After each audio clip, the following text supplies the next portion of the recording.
You detail stories of many different girls. Yes. And in chapter 6, you talk about Rachael. Yes. And her story. In fact, you brought Rachael with you Yes. today to Full Circle, and we are going to invite you, Rachael, to come onto the couch now. Welcome, Rachael. Thank you. We are so glad that you are here with us. You are a young girl with a very unique story of discovering God as your supreme rescuer. Welcome to the couch, Thank Rachael. you. We're so glad to have So you. good to be here. You're beautiful. Thank you. What a beautiful girl. Now, Kimberly, tell us, in the book, you detail how when you first met Rachael. Tell us about that. Yes. Well, I was presenting In Search of a Princess, a conference, and Rachael was there with me. It was so wonderful. I see this bright and beautiful Yes. young woman approaching me with her friends, and I thought sparkly and amazing. And then one by one, her friends started to make their way into the room, and there was Rachael, and she had something to share with me, and I had no idea what that something might be. But it was very, very touching. She has a lot of courage, and just such an amazing miracle she is. Are you going to share it with us? Yes. All right. What's your story? Well, when I was born, my biological parents placed me in a garbage bag and threw me in a dumpster. And like, that was so hard for me to like understand, because it's like, if the blood you have doesn't love you, who can possibly love you? And like, when I met Kim, she told me that the God was, filling the holes that was left by that. And like, that gave me so much comfort to know that he was gonna be there no matter what.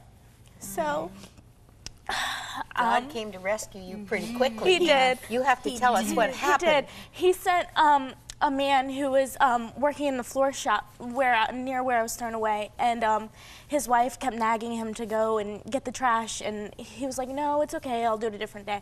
And she was like, no, I feel like you need to do it now. So he went out and he heard me crying in the dumpster, and he immediately jumped in and like saved me. So He was rooting through the he garbage, was rooting through the garbage. trying He to kept saying, find what was did. crying. Yeah, Yep. crying. And he found you. And there she was, this beautiful angel, and God knew her story. And Yes. God in that, I mean, I think what really encouraged me is that you were thrown away and abandoned, but God never abandoned or left or forsook you. He was That's actually right. going, I hear her, I will get the man in the flower shop That's and his right. nagging wife to go out there for all you men and the nagging wives with garbage. That's right. And he found you and saved you. he did. That's beautiful. And what kind of home did you grow up in, Rachael? I have such a wonderful home. I have parents who love me and support me in everything I do, and they're just like always there and always team for me. And so like my mom always says she'll give me the moon, and like that's like how I grew up. She does. She is so loved, and she is very, very intelligent and very smart. God knew.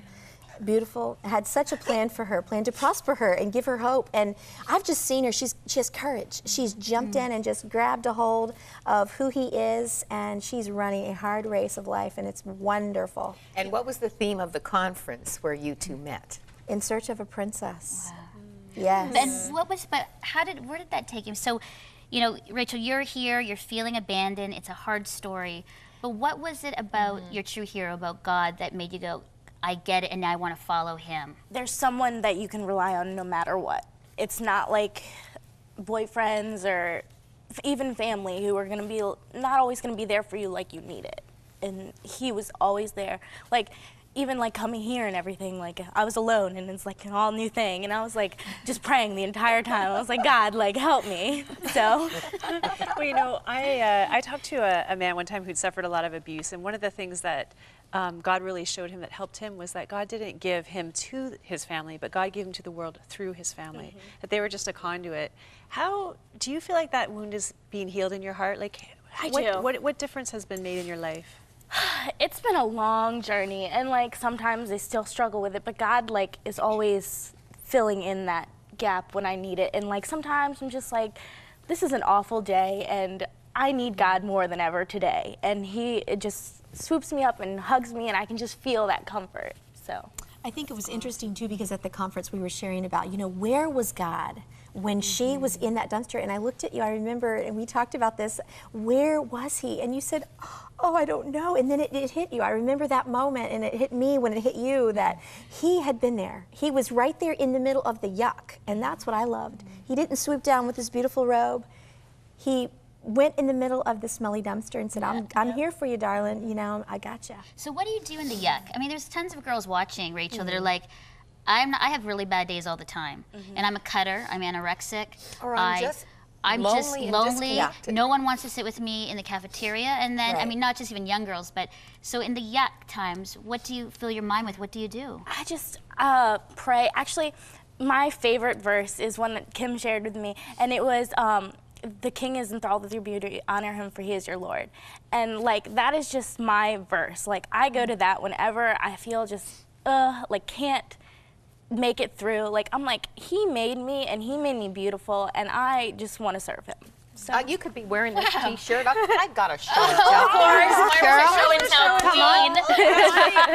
Waiting, we were waiting. Get in here. Oh, I Yes. love it. Yes, Princess. I am a princess. My father is the king of kings.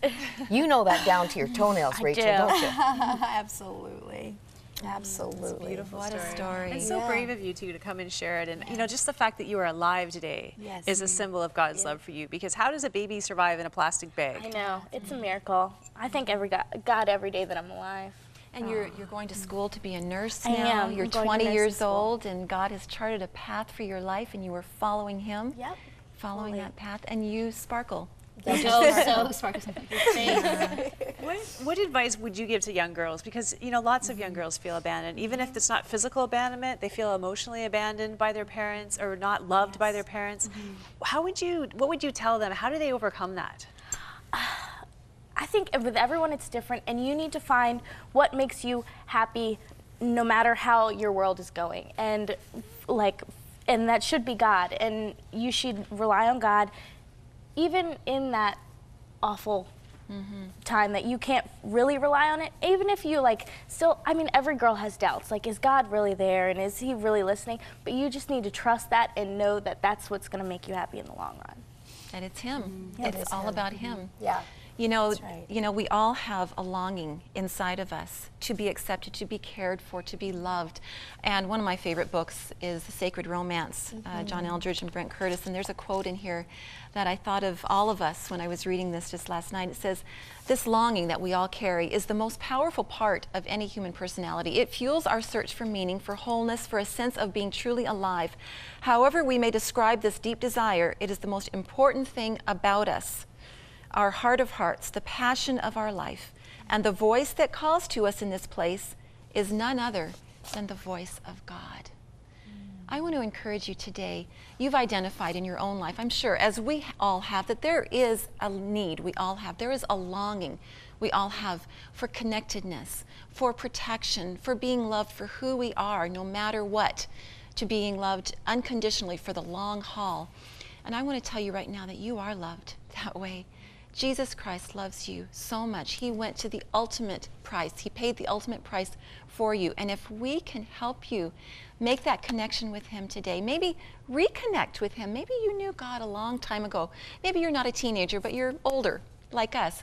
And you're saying, you know what, I still have that need for acceptance, for love, to be cherished. We would love to pray with you. The phone number at the bottom of the screen is our prayer line. It's available 24 hours a day. There will be someone there to answer the call, even on weekends, holidays. Write the phone number down. It's a toll-free number. We would love to talk with you and pray with you and introduce you to the ultimate hero of your life, and that is Jesus Christ. He does love you so much. Well, Kimberly and Rachael, thank you for being with us. You're going to stay on the couch with us for the whole hour. Great. We are so glad you were here. And your book again, Kimberly, Escaping the Vampire. Where can people get a copy? They can get it anywhere. They can get it at the Family Christian bookstores, online, through our ministry. All right. It's available everywhere. And just log on to our website at crossroads.ca for links to Kimberly's ministry.